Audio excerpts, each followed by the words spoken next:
Now, it's one of the trickiest bakes to master. Well, is it though? It's the classic sponge cake. It's going to look so simple because we know who's in the kitchen.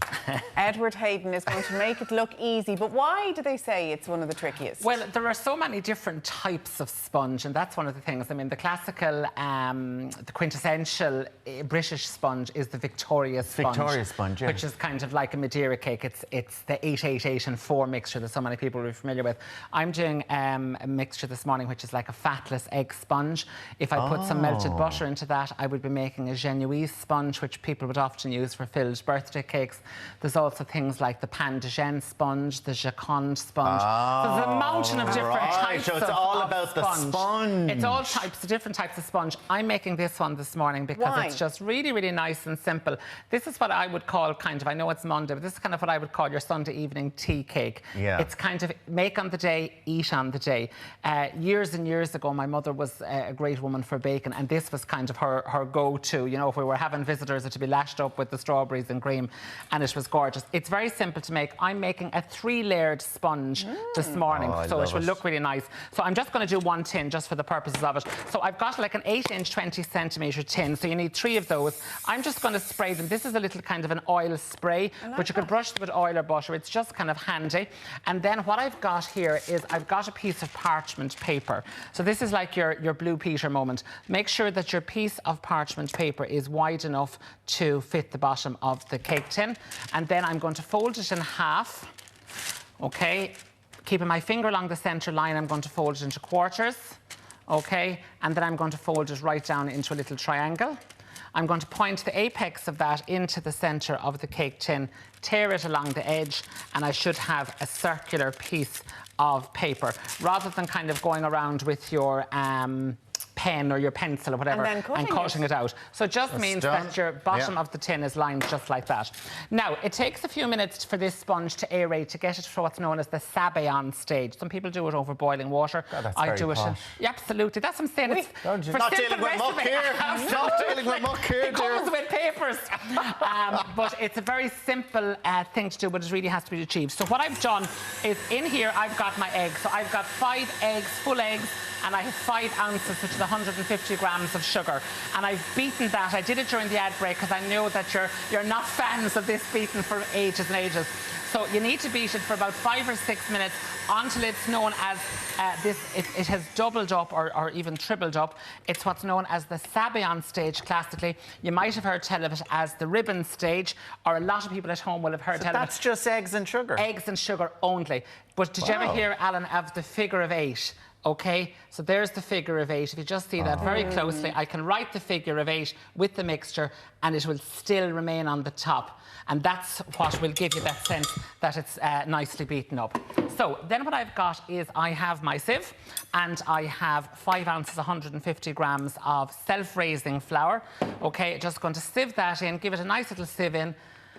And then I'm just going to fold it in. I always fold it with a sharp metal spoon rather than a wooden spoon or a spatula. Because the air is what you want. Air is really important. And you need to be gentle enough so as to get this, not knock all of the air out of it, but yet forceful enough so as not to be spending too long and then end up with a kind of a flat sponge. I'm going down to the bottom every so often. I'm cutting through the middle. So I'm going right the way around. That looks and then nearly nice enough to eat there. Oh my God, Alan, I've done it. I've done it. I have done it.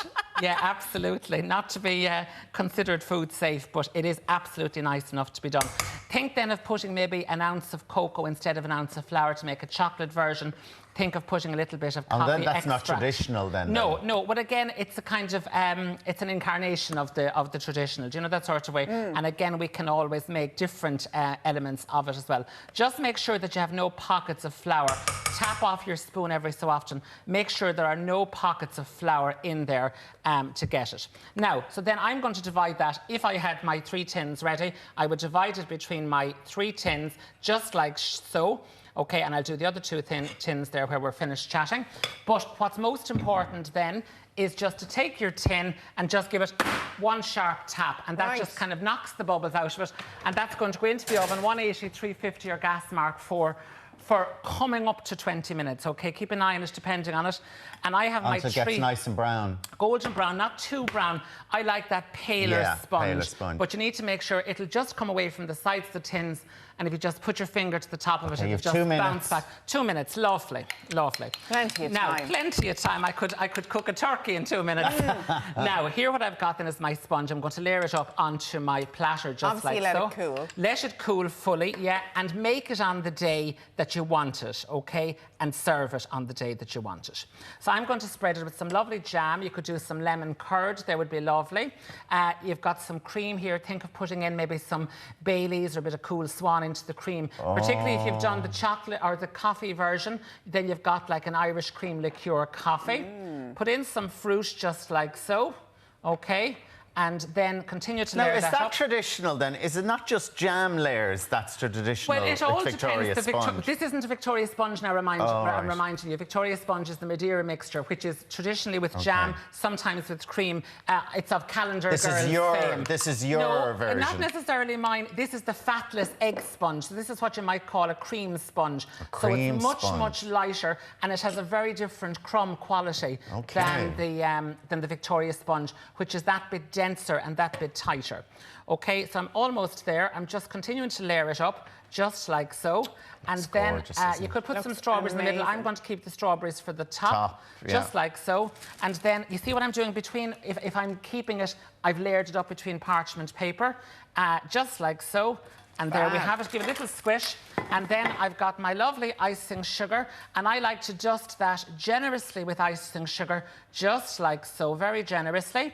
And then I've got my knife, I've got my strawberries, and I'm literally just going to push those right the way around. But Alan, if you were going over, we're still hopeful that this week is going to be really good weather, and that's what looks like inspires it. me. Yeah. So if you're going over to someone's house, maybe for like a lovely barbecue, or if you're having a little soiree in the garden, bring a cake, bring the old budge ale as well. But something like that would be lovely.